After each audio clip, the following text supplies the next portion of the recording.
दोस्तों मैं देख के आया हूँ कराटे किड। और फ्रैंकली कराटे किड देखने का रीज़न ये था कि पहली चीज़ ये कि कराटे किड हमारी जनरेशन के लोगों के लिए एक बहुत ही महान फिल्म थी। कि कैसे एक बच्चा जिसको बिना बात के परेशान किया जा रहा है वो कराटे सीख लेता है और कैसे वो अपने ओपोनेंट पे काबू पा लेता है। और प्लस हमारी जनरेशन में कराटे एक ऐसी मतलब एक ऐसा मिथ था कि अगर आप कराटे सीख लो तो टू पुट इट सिंपली आप भी सनी देओल बन जाओगे, मतलब 150-200 लोगों को आप पीट सकते हो क्योंकि आपको कराटे आता है। तो ये कुछ चीज़ें थी।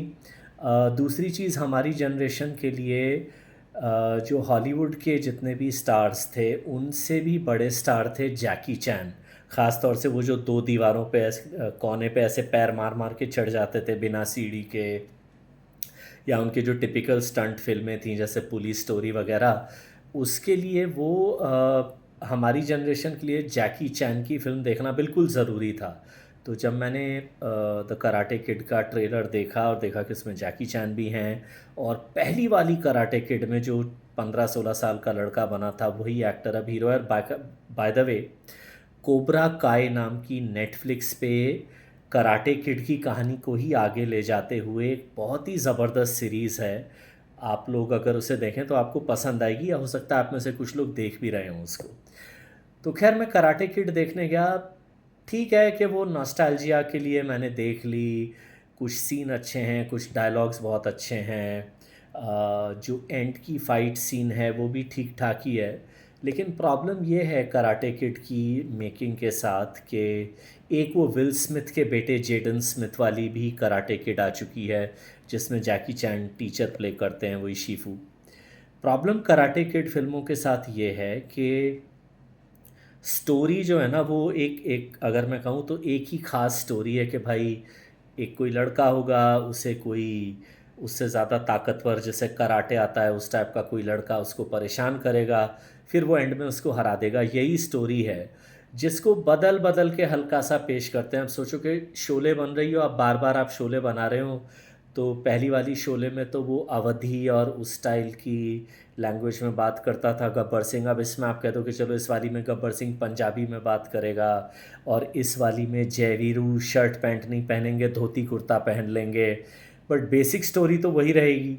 तो इस वजह से भी ना मतलब कहीं ना कहीं थोड़ा सा यही है कि चलो देख ली, लेकिन अगर आपने पहली दो कराटे किड देख ली हैं और अगर आप कोबरा काय फॉलो कर रहे हैं तो आपको ज़्यादा कुछ इसमें ऐसा दिखेगा नहीं कि देखने लायक फ़िल्म थी। या एक अच्छी बात है कि 95 मिनट की फ़िल्म है, जल्दी ख़त्म हो जाती है तो आप ज़्यादा देर तक बोर नहीं होते। कहानी वही है कि एक लड़का है ली फोंग, ये चाइना में रहता है और फिर इसका भाई मारा जा चुका है एक हादसे में। इसका एक कुंग फू स्कूल में सीख रहा है जहाँ पे टीचर हैं जैकी चैन, लेकिन इसकी माँ इसे हिंसा से वायलेंस से दूर रखना चाहती है तो न्यूयॉर्क ले आती है। लेकिन न्यूयॉर्क में भी इसके साथ वही हिंसा वाली चीज़ें हो जाती हैं। और जैसा आमतौर पर इन फिल्मों में होता है, कुछ और मिले ना मिले एयरपोर्ट से उतरती 2 घंटे में भैया गर्लफ्रेंड पक्की हो जाती है। तो इसको एक गर्लफ्रेंड मिल जाती है और इसके जो ससुर जी हैं उसका भी कुछ राड़ा चल रहा है, किसी से उन्होंने उधार ले रखा है वो लौटाया नहीं है। तो वो कुंग फू करके अपने ससुर जी को बचा लेता है, फिर ससुर जी को जोश चढ़ता है कि मैं कुंग फू सीखूंगा। वो अखाड़े में कूदते हैं, कूट दिए जाते हैं, वो कूट दिए जाते हैं, तो फिर जैकी चैन वापस आके इस लड़के को ट्रेन करता है कि अब तू ये टूर्नामेंट लड़ेगा। तो जैसा मैं कह रहा हूँ कुल मिला के कहानी का खाका वही है। आप में से जो लोग कराटे किड सीरीज़ के फ़ैन रहे हैं, मेरी तरफ से भी रहा नहीं जाएगा इस फिल्म को देखे बिना। तो आई विल से कि थिएटर में अगर आप चले जाओ तो ये ऐसी फ़िल्म नहीं है कि आपको, जो मैं कुछ फ़िल्मों के बारे में मैं कहता हूँ कि ऐसी फ़िल्म नहीं है कि आपको ये लगे कि अरे यार कहाँ फंस गए। लेकिन ऐसी भी फ़िल्म नहीं है जिसके लिए मैं आपको रेकमेंड करूँ कि ये फ़िल्म आप ज़रूर देखिए। तो आप देख लीजिए। मैं तो, क्योंकि मेरे लिए तो जैकी चैन के दर्शन हो गए स्क्रीन पे एक बार फिर से, वही बहुत बड़ी बात थी। बाकी आई डोंट नो कि आप जैसे लोग वो इमोशन शेयर करेंगे भी या नहीं। तो ऑल इन ऑल वही 2.5-3 स्टार की फ़िल्म।